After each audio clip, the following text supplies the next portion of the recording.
स्वागत है आपका हमारे YouTube channel the Hindu editorial in Hindi. तो जैसा कि आप देख रहे हैं जीव विज्ञान क्लास 1, तो यहाँ से हम जो विज्ञान कक्षा 10 से जो 12 तक होता है वो आपको हर एग्जाम में पूछ लिया जाता है, चाहे कोई भी एग्जाम हो, UPSC, UP PCS, UP triple SC, चाहे कोई भी एग्जाम हो, किसी भी स्टेट का पीसीएस हो, कोई भी एग्जाम हो, आपसे जरूर ये पूछ लिया जाता है। तो इसके लिए हम इसे डे टू डे डिस्कस करेंगे और जीव विज्ञान से जो इम्पोर्टेंट जो भी क्वेश्चन आते हैं, जो भी टॉपिक्स हैं, हम उनको कम्प्लीटली कवर करते चलेंगे और उसे अच्छे से मैं आपको एक्सप्लेन कर दूंगा, जिससे आपको कभी कोई दिक्कत नहीं आएगी। और अगर आपको हमारी ये वीडियो अच्छा लगे तो प्लीज़ इसे ज़्यादा से ज़्यादा लाइक करें और मेरे चैनल को सब्सक्राइब करें। कमेंट सेक्शन में ज़रूर बताएं कि आपको ये मेरा वीडियो कैसा लगा, क्योंकि अगर आप ऐसे कमेंट, लाइक, शेयर, सब्सक्राइब सब कुछ करते रहोगे तो मैं आपको नेक्स्ट वीडियो में और अच्छे से सब चीज़ें पढ़ाऊंगा, जिससे कि मुझे मोटिवेशन और मिलेगा। जब आप लाइक करते हो, कमेंट करते हो, देन सब्सक्राइब करते हो, तो मुझे बहुत ज़्यादा मोटिवेशन मिलता है। मैं चीज़ों को और अच्छे से अलग लेवल पर ले आके समझाने की कोशिश करता हूँ। तो जो आज हम डिस्कस करेंगे वो कोशिका के बारे में डिस्कस करेंगे, क्योंकि कोशिका जो है, जब भी आप पढ़ते हो कोई भी, जब जीव विज्ञान की बात करते हो तो हम जीवों का अध्ययन करते हैं इसमें। तो जो जीव का अध्ययन करते हैं तो जीव की जो जहाँ से जीव बनता है जिस चीज़ से, उसके बारे में पहले डिस्कस कर लेते हैं। तो यहाँ पे देखिए मैं आपको बता देता हूँ। देखिए नॉर्मल सी बात है कि जब भी आप कोशिका की बात करते हो, इंग्लिश में इसे सेल बोला जाता है। तो कोशिका, देखो मैं आपको एग्जाम्पल दूँ, जैसे आप मकान बनाते हो तो पहले क्या है, ईंट लेते हो, ढेर सारे ईंटें इकट्ठा करते हो, फिर उन ढेर सारे ईंटों से दीवार बनाते हो, फिर ढेर सारे दीवारों से आप एक कमरा बनाते हो, 3-4 दीवार में मिला करके, फिर कई कमरों को मिलाकर एक मकान बनाते हो। क्या करते हो, पहले ईंट इकट्ठा करते हो, फिर कई सारी ईंटों से एक दीवार बनाते हो, फिर उस कई 3-4 दीवारों से मिलकर के दीवार से फिर हम एक कमरा बनाते हैं और 5-6 कमरे मिलकर क्या बनाते हैं, एक मकान बनाते हैं। तो अगर बात करें हम कोशिका की, ऊतक की, अंग और शरीर की, तो यहाँ पे आप देख सकते हो। तो जो कोशिका है, कोशिका किसकी तरह है, ईंट की तरह है, मतलब बहुत ज़्यादा है। कोशिका क्या मिलती है, कई सारी कोशिकाएं मिलकर ऊतक बनाती हैं, फिर कई सारे ऊतक मिलकर आपके अंग बनाते हैं, और कई सारे अंग जैसे आँख, कान, नाक, सब ये सब मिलकर क्या बनाते हैं, आपका शरीर बनाते हैं। तो जो कोशिका है वो किसकी तरह है, ईंट की तरह है। दीवार क्या है, ऊतक है, और फिर कमरा जो है किसकी तरह है, अंग की तरह, और कई सारे अंग मिलकर शरीर का निर्माण करते हैं। अब आप अगर देखो कोई भी घर नॉर्मली ले लो, तो जो ईंट होती है उस घर में बहुत ज़्यादा लगी होती है। क्या होती है, ईंट बहुत छोटी होती है और बहुत ज़्यादा उस घर में लगी होती है। और जो दीवार होती है, दीवार भी होती है लेकिन उतनी सारी नहीं होती हैं, मतलब दीवार तो होती है लेकिन उतनी नहीं होती जितनी की ईंट हैं। और जो कमरे होते हैं उतने नहीं होते जितने की दीवार होती हैं। और मकान एक ही होता है, शरीर एक ही होता है। तो आप देख लो, अंग आपके क्या होंगे, हमेशा ऊतक से ज़्यादा होंगे। कोशिका जो होगी बहुत ज़्यादा, इसमें सबसे ज़्यादा क्या होगी हमारे शरीर में, कोशिका। तो कोशिका आपको समझ में आ गया। कोशिका देखिए किसी भी जीव की, चाहे जीव जंतु या पादप है, मतलब जीव वो है जो चल फिर सकता है, इधर उधर हिल चलता है और फिर अपनी जो क्रियाएं वो करता रहता है। वैसे जो पादप होते हैं, जो पादप की बात करते हैं, वो हिलते मतलब चल फिर नहीं सकते। मेन डिफरेंस यही है, आप चल फिर सकते हो, वो चल फिर नहीं सकते। तो देखिए इसकी परिभाषा जो है, कई कोशिकाएं एक ऊतक का निर्माण करती हैं, कई ऊतक मिलकर एक अंग का निर्माण करते हैं, तथा कई अंग मिलकर एक शरीर का निर्माण करते हैं। यही बात है। जो कोशिका की परिभाषा मैं आपको बताता हूँ। कोशिका सजीवों के शरीर की रचनात्मक और कार्यात्मक इकाई है। मतलब रचनात्मक और कार्यात्मक क्या करती है, रचना करती है और कार्य करने में बहुत ज़्यादा सहायक है शरीर में, सजीवों में। यह विभिन्न पदार्थों का वह छोटा से छोटा संगठित रूप है जिसमें सभी क्रियाएं होती हैं, जिन्हें सामूहिक रूप से हम जीवन कहते हैं। तो ये क्या है, ये कोशिका की परिभाषा है। मतलब क्या है, ये छोटी छोटी इकाई है शरीर की, जो मानव के किसी भी जीव के जीवन के लिए क्या है, अति आवश्यक है। इसे क्या बोलते हैं, कोशिका। तो इसका जो सामान्य परिचय उसे हम देख लेते हैं। तो इसका देखिए नाम जो है वो सेल आप नॉर्मली बोलते, लेकिन इसे साइटो बोला जाता है, तथा इसे हिंदी में कोशिका कहा जाता है। इसका जो जिसमें आप जिस ब्रांच में इसका अध्ययन करते हो उसे बोलते हैं कोशिका विज्ञान या साइटोलॉजी। इसकी जो खोज थी 1665 में रॉबर्ट हुक द्वारा की गई तथा 1674 ईस्वी में एंटोनी वॉन ल्यूवेनहॉक ने सर्वप्रथम जीवित कोशिका की खोज की थी। मतलब जो रॉबर्ट हुक थे 1665 में उन्होंने मरी हुई कोशिका की खोज की थी, लेकिन 1674 में ल्यूवेनहॉक ने सर्वप्रथम जीवित कोशिका की खोज की थी। संसार की जो सबसे छोटी कोशिका है वो माइकोप्लाज्मा गैल्सियोपिटिकम नामक परजीवी जीवाणु की है। मतलब अगर आपसे पूछेंगे सबसे छोटी कोशिका किसकी है, माइकोप्लाज्मा गैलिसोपिटिकम नामक परजीवी जीवाणु। संसार की सबसे बड़ी कोशिका है तो आप कई जगह पढ़े होंगे शुतुरमुर्ग का जो अंडा होता है। फिर इसके बाद देख लें कि मानव शरीर में पाई जाने वाली सबसे छोटी कोशिका जो है सेरिबेलम की ग्रैन्यूल सेल। मतलब जो सेरिबेलम होता है हमारा, उसकी जो ग्रैन्यूल सेल है वो क्या है, सबसे छोटी कोशिका है। मानव शरीर में पाई जाने वाली सबसे बड़ी कोशिका अंडाणु होते हैं, जो क्या है, जिससे आप क्या कौन सी क्रिया करते हैं, जिससे प्रजनन होता है हमारे शरीर में। मानव शरीर में सबसे लंबी कोशिका तंत्र न्यूरॉन की, जो आपका क्या है, ब्रेन से संबंधित है। जो दिमाग है उसमें क्या पाया जाता है, न्यूरॉन। और सबसे लंबी अगर देखा है, लंबी, बड़ी नहीं, सबसे लंबी कोशिका जो होती है न्यूरॉन की होती है। और कोशिका सिद्धांत का प्रतिपादन जो है स्लाइडेन एवं स्वान ने 1838-39 में किया। तो देखिए जनरल सा ओवरव्यू है, ये क्वेश्चन आपसे डायरेक्ट पूछ ले जाएंगे तो आप इसे नोट डाउन करते रहें। अगर आपको पीडीएफ चाहिए कमेंट सेक्शन में बताएं, मैं आपको पीडीएफ जरूर प्रोवाइड करा दूंगा। अब देखिए मैं आपको जो कोशिका है उसकी एक नॉर्मल संरचना दिखा देता हूँ, मैं फिगर दिखा दूंगा। ये देखिए ये रहा फिगर, यहाँ पे एक कोशिका झिल्ली है ऊपर की तरफ, उसके अंदर देखिए जो बिंदी बिंदी है वो कोशिका द्रव्य है। उसके बाद नीचे जब आओगे तो वहाँ पे आपको माइटोकॉन्ड्रिया दिख रहा है, और फिर इधर गोल्गी काय है, फिर एक बिंदु वहाँ पे राइबोसोम है, और फिर लाइसोसोम है, फिर डीएनए होता है, केंद्रक होता है। तो इस तरह से क्या है, ये कोशिका की संरचना है। कोशिका मान लो एक थैला है, उस थैले में इतने सारी ये सामान है।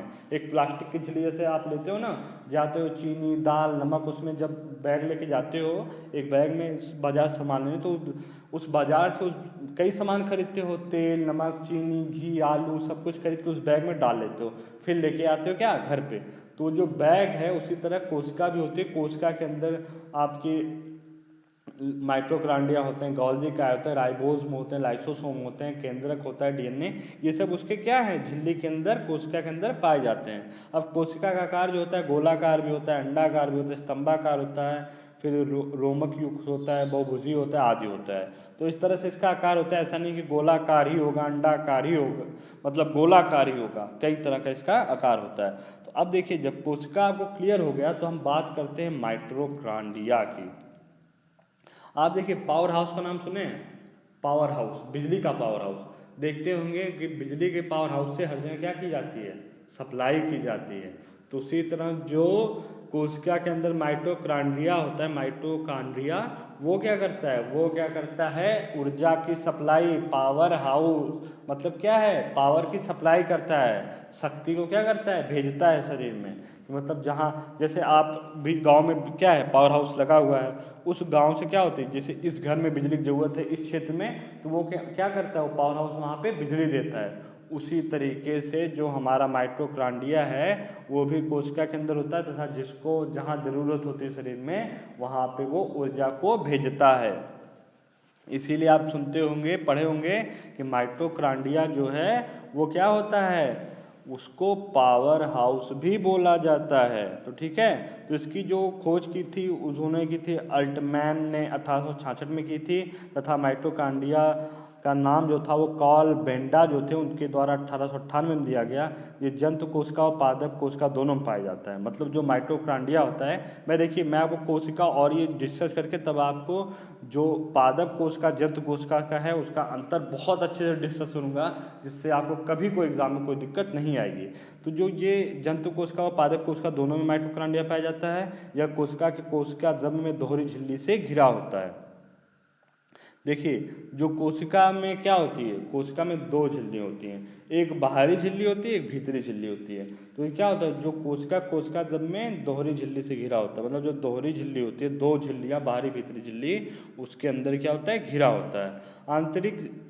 आंतरिक झिल्ली के भीतर के द्रव को मैट्रिक्स के रूप में जाना जाता है। मतलब जो आंतरिक झिल्ली होती है, एक ऊपर झिल्ली होती है, एक अंदर झिल्ली होती है, उसके अंदर झिल्ली के जो अंदर द्रव्य भरा है जो आप देख रहे हैं फिगर में, इसे किसके नाम से जाना जाता है? मैट्रिक्स या आधात्री।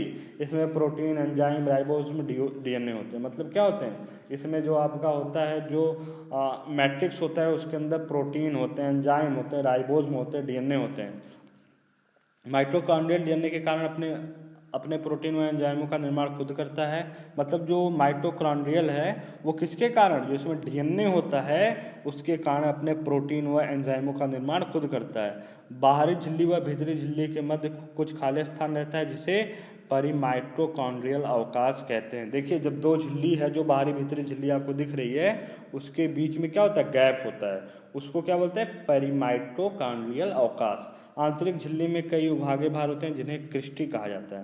मतलब जो अंदर की झिल्ली है उसमें कई देख रहे हैं आपको उभार है, मतलब क्या उबड़ खाबड़ है, उसे क्या बोला जाता है? उसे क्रिस्टी कहा जाता है।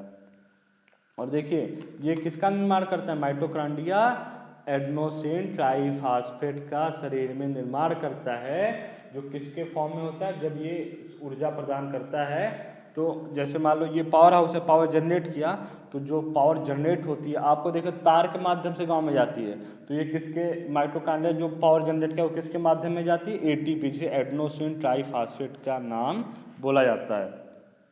ये क्या है? ऊर्जा का रासायनिक फॉर्म होता है माइटोकॉन्ड्रिया के। अब इसके देखो कार्य देख लेते हैं।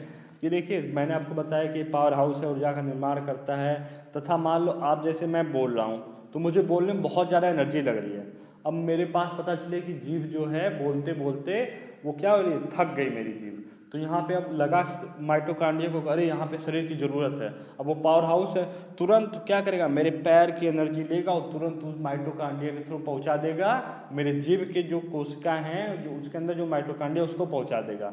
फिर मेरे जो जीभ है वो बोलना लगातार चालू रख रही है, क्योंकि पैर की है, हाथ की जो एनर्जी है वो कहाँ चली आ रही है? जीभ में। और जीभ में किसकी वजह से आ रही है? Power house. पावर हाउस क्या है? माइटोकॉन्ड्रिया। तो ये क्या है? इसका कार्य है।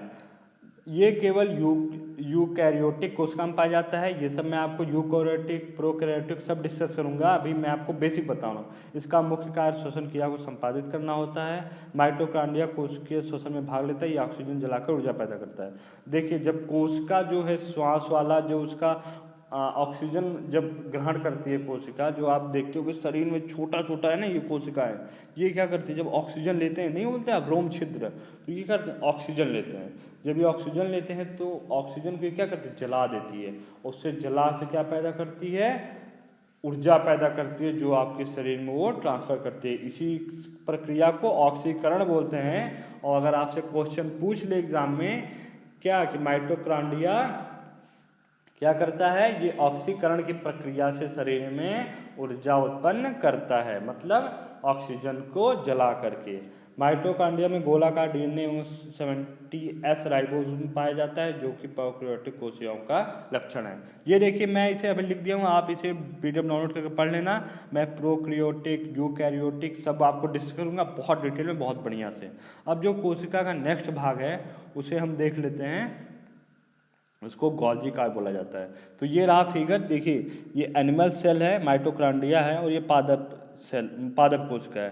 तो देखिए पादप कोशिका की संरचना अलग है, जो जंतु कोशिका उसकी संरचना अलग है। इसमें माइटोकॉन्ड्रिया देखिए इसमें भी पाया गया है, इसमें भी माइटोकॉन्ड्रिया दोनों में है।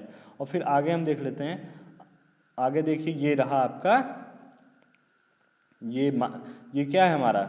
ये है, ये जो कोशिका के अंदर का भाग है वो है, और उसके अंदर जो जो चीज़ें हैं, मैं देखिए ये आपको बाहरी झिल्ली दिखी, ये भीतरी झिल्ली, इसे आउटर मेम्ब्रेन, और फिर इसे इंटर मेम्ब्रेन बोलते हैं। क्रिस्टी है, क्रिस्टी को मैंने क्या बताया था? क्रिस्टी किसे कहते हैं? क्रिस्टी जो है जो आंतरिक झिल्ली है उसमें जो उभरा हुआ भाग है उसे क्रिस्टी कहा जाता है। तो आप देख रहे हैं जो आंतरिक झिल्ली है उसके अंदर जो उभरा हुआ भाग है उसे क्या बोला है? क्रिस्टी बोला जाता है। और अर्धात्री है, डीएनए राइबोसोम है, और पैरामाइटोकॉन्ड्रियल अवकाश, मतलब बाहरी झिल्ली और भीतरी झिल्ली के बीच में देख रहे हैं जो गैपिंग है उसे पैरामाइटोकॉन्ड्रियल अवकाश कहा जाता है। तो ये आप डाउनलोड करके देख लेना। और ये माइटोकॉन्ड्रिया कार्य मैंने कराई थी, आप गोल्जी कार्य के देखते हैं। देखिए इसकी जो खोज थी उन्होंने कैमिलो गोल्जी ने की थी, और इसीलिए इसका नाम क्या रखा गया है? गोल्जी कार्य। इसे पौधों में स्टोज में कहा जाता है। गोल्जी काय में सिस्टर्नी पाई जाती है जो थैली जैसी संरचना बनाती है, एक के ऊपर एक ये विन्यासित रहते हैं। मतलब एक गोल्जी काय में 3 से 7 सिस्टर्नी होती हैं जिसमें पारदर्शी द्रव्य भरा रहता है। देखिए जो गोल्जी काय है इसका कार्य जो है ये क्या करते हैं, एक थैली है जिसमें क्या होता है आपके कार्बोहाइड्रेट होते हैं, लिपिड होता है, प्रोटीन होता है, न्यूक्लिक एसिड होता है। ये सब क्या करते हैं, वो झिल्ली वाला काम है। आलू, नमक, चीनी, तेल, टमाटर, प्याज सब कुछ क्या है झिल्ली में, इसमें भी भरा हुआ है। और ये झिल्ली होती है, कई तरह की झिल्लियाँ होती हैं। अब मैंने गोल्जी काय में 3 से 7 सिस्टर्नी होती है। सिस्टर्नी मतलब आप थैला समझ लो। तो एक गोल्जी काय में कितनी होती है, या तो 3 होंगी या तो कम से कम 3, ज़्यादा से ज़्यादा 7 होंगी। और ये क्या कहा जाता है, इसमें क्या होता है, इसमें एक पारदर्शी द्रव्य भरा होता है। मतलब जो सिस्टर्नी के अंदर द्रव्य होता है वो क्या होता है, पारदर्शी, जिसमें आर पार सब दिख जाए। इसका जो मुख्य कार्य है इसका है माइक्रो मॉलिक्यूल्स जैसे carbohydrate, lipid, protein, nucleic acid का संश्लेषण, संग्रहण, क्या श्रोण करना, मतलब पैकेजिंग। उसको क्या करती है, जैसे आपके शरीर में कार्बोहाइड्रेट आता है, कोशिका के अंदर जो गोल्जी का है उसमें जो सिस्टर्नी है वो क्या करेगी, एक सिस्टर्नी उसमें अपना कार्बोहाइड्रेट पैक कर देगी, एक उसमें क्या करेगी, उसको क्या करेगी, उसका क्या, जब शरीर में कार्बोहाइड्रेट की ज़रूरत है कि शरीर को कार्बोहाइड्रेट चाहिए तो क्या करेगी, उसको फ्लो करेगी, हाँ जाओ अब शरीर में क्या है ज़रूरत है, कार्बोहाइड्रेट थी। और फिर कोशिकीय पदार्थ का स्थावरण और संचयन करना, कोशिका विभाजन के समय कोशिका प्लेट का निर्माण करना, उत्सर्जित पदार्थों को कोशिका से बाहर निकालने में सहायता करना। देखिए जब कोशिका विभाजन के समय जो कोशिका प्लेट का निर्माण होता है, जैसे कोशिका विभाजित होकर आपको लगेगा कि वो क्या खत्म हो गए, कोशिका विभाजित होकर नई कोशिका बनाती है। जब नई कोशिका बनाती है तो उसमें जो प्लेट बनती है जो नई कोशिका की, उसमें कौन सहायक होता है, गोल्जी काय। और जो शरीर में जो आपके जो उत्सर्जित अवशिष्ट पदार्थ है, मान लो कि बॉडी है, अब कोशिका है, कोशिका के अंदर बहुत सारे, मान लो बहुत ज़्यादा कचरा कूड़ा भर गया है, कार्बोहाइड्रेट बहुत ज़्यादा हो गया, एसिड मतलब बहुत ज़्यादा हो गया, तो क्या करेगा, अब उसको कोई कहेगा ना, कोशिका के अंदर इतने लोग बैठे हुए हो ग्रुप बना करके, राइबोज में सब लोग का एक गांव बसा हुआ है, अब कहेगा कि इस गांव में बहुत गंदगी हो गई है, तो वो झाड़ू पोछा काम करने का किसका काम है, झाड़ू पोछा उस गांव में करता है कौन, सफाई कर्मी है, गोल्जी का है। गोल्जी का उस गांव का सफाई कर्मी है, वो क्या करता है, गंदगी को गांव से बाहर करता है। तो आप गोल्जी का किस तरह लो, सफाई कर्मी है। और ये सफाई कर्मी है तो जो अच्छी चीज़ें उसे इकट्ठा करेगा, और इकट्ठा करने के लिए झिल्ली बनाएगा, उसको सिस्टर्नी बोलेगा। और वो झिल्ली में कार्बोहाइड्रेट जो जो ज़रूरत है उसको इकट्ठा करके फिर उसमें अपना रख लेगा, और जो खराब है उसको बाहर फेंक देगा। और देखिए मैं आपको बता दूं कि जो कोशिका विभाजन होता है, उस कोशिका विभाजन से नई कोशिकाएं बनती हैं, और इसी नई कोशिका के बनने की रफ्तार जब बहुत तेज हो जाती है तो उसे आप क्या बोलते हैं, कैंसर हो गया है, ट्यूमर बन रहा है। और ये सबसे ज़्यादा तेज प्रक्रिया मानव शरीर में कहाँ होती है, मानव के लीवर में। अगर आपका लीवर नहीं देखते, डॉक्टर बोलता है कि आपका फैटी लीवर हो गया है, तो आप क्या करो, 1-2 महीने मतलब खान पीना, तेल चिकनी चीज़ें मत खाओ, तेल मत खाओ, मसाले मत खाओ। तो लीवर क्या है, जब बोलता है लीवर फैटी हो गया, मतलब लीवर की जो मांस जो उसमें कोशिकाएं वो बढ़ गई हैं बहुत ज़्यादा, मतलब बढ़ी नहीं है, वो क्या है, चौड़ी हो गई हैं। जब चौड़ी हो जाती है तो फिर क्या होती हैं, नई नई कोशिकाओं का निर्माण होता है, वो खराब कोशिकाएं मरती हैं, नई कोशिकाएं क्या होती हैं, जन्म लेती हैं। वो इतनी स्पीड से बनती हैं जिससे क्या होता है, लीवर बहुत जल्दी कवर हो जाता है। अगर वही कोशिका विभाजन की प्रक्रिया बहुत तेज हो जाए सेल डिवीजन की, तो किसका रूप धर लेती हैं, कैंसर या ट्यूमर का। और मानव का जो शरीर है, जैसे आदमी आप बोलते हो कि अगर कहीं शरीर पे लगी तो बच जाओगे कहीं भी, लेकिन अगर सर में चोट लग गई तो क्या हो, मर जाओगे। क्यों मर जाओगे, उसका रीज़न यही है कि जो मानव का शरीर है उसमें न्यूरॉन में क्या होते हैं, न्यूरॉन में कोशिका विभाजन नहीं होता है, जिससे क्या होता है, आदमी की तुरंत डेथ हो जाती है, आदमी मृत्यु को प्राप्त हो जाता है। तो यही बात है, जो गोल्जी काय को आप क्या कहो, एक सफाई कर्मी। ये क्या है, सफाई करता है, सफाई करता है तो अच्छी चीज़ों को बटोर के रखेगा, खराब चीज़ों को बाहर फेंक देगा।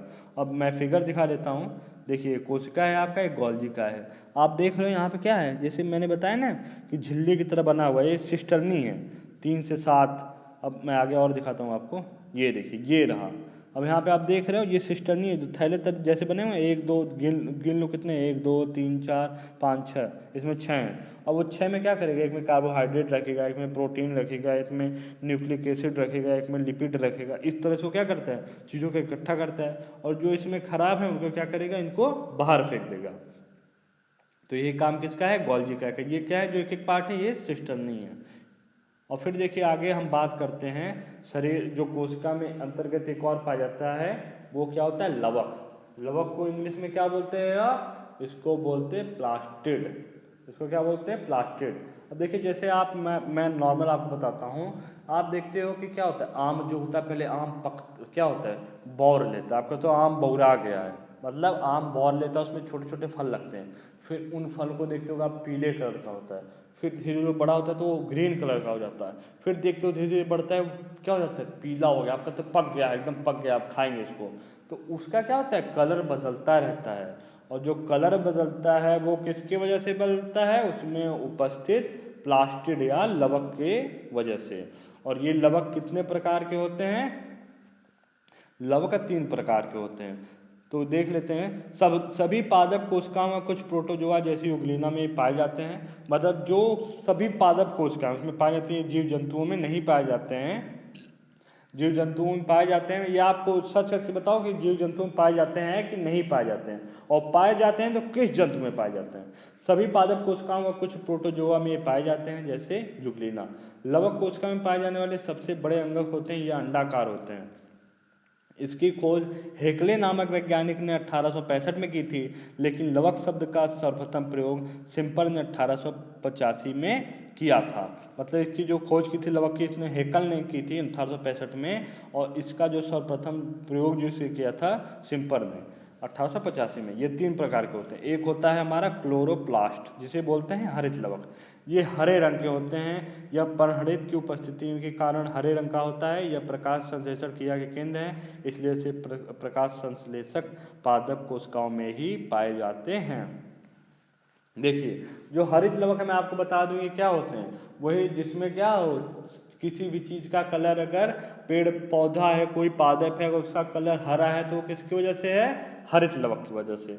और हरित लवक की वजह से अगर उसका कलर, जब भी चाहे फूल, अगर पत्ती है उसका कलर, डंठल है हरी है, कोई उसमें फल लगा है हरा है, तो उसमें क्या उपस्थिति है, उसमें हरित लवक की उपस्थिति है। अच्छा आप ये बताओ, कोई भी अपरिपक्व फल है जो अभी मतलब पका नहीं, जैसे मैंने आपको आम का एग्जाम्पल दिया, तो आम जब हरा है, तो आम हरा है तो उस समय क्या उसमें पाया जाता है, उसमें हरित लवक पाया जाता है। लेकिन जब ये पीला हो जाता है तो उसमें क्या होता है, उसमें अन्य लवक पाया जाता है, जिसे हम आगे डिस्कस करेंगे। दूसरा है जो हमारा दूसरे नंबर का है, वो वर्णी लवक, क्रोमोप्लास्ट।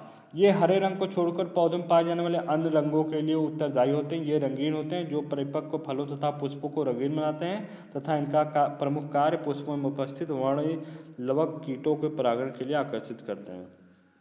देखिए जैसे मैं आपको बताया ना, आम जब हरा है तो उसमें हरित लवक पाया जाएगा, और इसके लिए क्या है, प्रकाश संश्लेषण क्रिया होती है। प्रकाश संश्लेषण क्रिया के लिए क्या आवश्यक है, प्रकाश। तो अगर प्रकाश नहीं है तो वहाँ पे हरित लवक उपस्थित नहीं हो सकता। ये गारंटी आप नोट डाउन कर लें, प्रकाश की उपस्थिति अनिवार्य है हरित लवक के लिए। वर्णी लवक में क्या होता है, इसमें अगर कलर क्या है, हरा को छोड़ के कोई भी कलर है, लाल पीला नारंगी गुलाबी जो भी कलर है, वो किसकी वजह से है, वर्णी लवक की वजह से। इसे क्रोमोप्लास्ट बोलते हैं। अगर इसमें हरा कलर है तो वो हरित लवक की वजह से। जैसे आप देख लें ये क्या होते हैं। दूसरी बात, तीसरा हम देखते हैं अवर्णी लवक। अवर्णी लवक को ल्यूकोप्लास्ट बोलते हैं। ये रंगहीन लवक है जो पौधे के संचय अंगों में पाया जाता है, या पौधे की उन कुछ कौन पाया जाता है जहाँ प्रकाश नहीं पहुँचता है, जैसे मक्का आलू गेहूँ के तने और जड़ों में। देखिए मैं आपको बता दूं कि ये 3 तरह के हरित लवक, मतलब हरे रंग में वाला। दूसरा है जो वर्णी लवक है, हरा रंग को छोड़ के और बाकी सब रंग हो, तो किसकी वजह से है, वर्णी लवक की वजह से। तीसरा क्या है, अवर्णी लवक, जिसमें क्या हो, कलर लेस हो, कलर ही ना हो उसमें। जैसे कलर नहीं है तो किसमें नहीं होता है, जड़ में नहीं होगा, तने में नहीं होगा, मतलब जहाँ प्रकाश नहीं पहुँचेगा वहाँ पर कोई कलर ही नहीं आएगा। जो प्रकाश आएगा तो हरा आएगा, हरा। फिर इसके बाद दूसरा कलर जड़ का होगा नहीं। तो इस तरह से क्या है, ये अवर्णी लवक होते हैं। जहाँ पर प्रकाश नहीं पहुँचेगा वो कौन से होते हैं, अवर्णी लवक। अब आपको अगर बोल दिया जाए यहाँ पे तो प्रकाश गिर रहा है तब इसका कलर पीला है, तो कौन सा, कौन लवक है, वो है आपका वर्णी लवक। तो ये दूसरी मेन इंपॉर्टेंट बात ये कि जो तीनों प्रकार के लवक हैं वो आपस में परिवर्तित होते रहते हैं। जैसे मैं आपको बताया ना कि जो आम है वो क्या है, वो है आपका हरा, हरित लवक की वजह से, फिर वो परिवर्तन हुआ वर्णी लवक की वजह से, वो किस कलर का होगा, पीला, पीले कलर का। फिर बात करें आप आलू बोते हो खेत में, अब आलू अगर जमीन से ऊपर हो जाता है थोड़ा सा भी तो आप देखते हो क्या होता है, हरा हो जाता है। किसकी वजह से होता है, सूर्य की प्रकाश मिला उसे, उसकी वजह से प्रकाश संश्लेषण क्रिया हुई तो क्या हो गया, हरा हो गया, ऊपर हरा हो गया, नीचे क्या हो गया, दूसरे कलर का आलू हो गया, जहाँ पर प्रकाश नहीं पहुंचा दूसरे कलर का हो गया। इसलिए अवर्णीय लवक की कंडीशन है कि उसमें प्रकाश कि प्रकाश क्या होता है, सूर्य का प्रकाश अनुपस्थित होता है। ये बहुत जरूरी है, ये ना कि अगर जड़ का कलर पूछ ले सफ़ेद है तो इसका मतलब वहाँ प्रकाश, देखिए आप देखते होंगे किसी ने हर चीज़ का कलर है, कोई भी चीज़ कलरलेस नहीं होती, कलरलेस नहीं होगी तो आपको दिखेगी नहीं। तो जब प्रकाश जो जड़ है पेड़ की वो भी तो क्या होती है, वो भी तो होती है आपकी किसी कलर की होती है ना, कोई रंग ही होता है उसमें। तो अवर्णीय लवक में आप नहीं बोल सकते कि ये इसका कलर है तो इसका मतलब ये अवर्णीय लवक नहीं है। अवर्णीय लवक की परिभाषा में प्रकाश की अनुपस्थिति होना अनिवार्य, उपस्थिति नहीं अनुपस्थिति होना अनिवार्य, तो क्या होगा, अवर्णीय लवक। ये तीनों क्या है, एक दूसरे का आपस में परिवर्तित होते हैं। जैसे हरा टमाटर देखते हो, हरा से लाल हो जाता है, तो उसी तरह से हरी मिर्च होती है, हरी से लाल हो जाती है, छोटा सा फूल होता है। तो इसी तरह से जो है ये तीनों एग्जाम्पल है। अब नीचे मैंने आप कुछ दे रखे हैं, ये देखिए यहाँ पे जो ये पूछ लेता है एग्जाम में, जैसे सेब का रंग जो लाल होता है किसकी वजह से होता है, एंथोसाइनिन की वजह से, जो इसके वर्णक है। टमाटर का लाल रंग होता है लाइकोपिन की वजह से, पपीते का पीला रंग होता है पैंथिन की वजह से, पैनेथिन की वजह से। गाजर में कैरोटीन पाया जाता है, कैरोटीन वर्णक। हल्दी का रंग जो होता है जेंथोफिल की वजह से क्या होता है, पीला होता है। तो ये जो था ये आप एग्जाम रट लेना, क्योंकि ये एग्जाम में आपसे पूछ लेगा मिलान करने के संदर्भ में या अन्य के, क्योंकि अभी जो भी आपको फल या कुछ भी ऐसा न्यूज करंट में चर्चा में दिखे तो आप उसका वर्णक सर्च कर लेना जरूरी है, क्योंकि उन्हीं चीज़ों से आपको स्टैटिक में भी जाकर क्वेश्चन पूछ ले जाते हैं। तो ये था हमारा टोटल आज का डिस्कशन। अगर आपको हमारा वीडियो अच्छा लगे तो please like share comment subscribe जरूर करें, और कमेंट सेक्शन में तो जरूर बताइए कैसा लगा वीडियो, क्योंकि नेक्स्ट वीडियो में मैं आपको और अच्छे से डिटेल में चीज़ें डिस्कस करूँगा।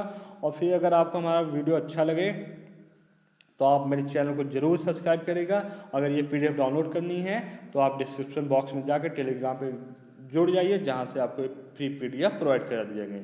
तो मिलते हैं नेक्स्ट वीडियो में, तब तक के लिए धन्यवाद, जय हिंद।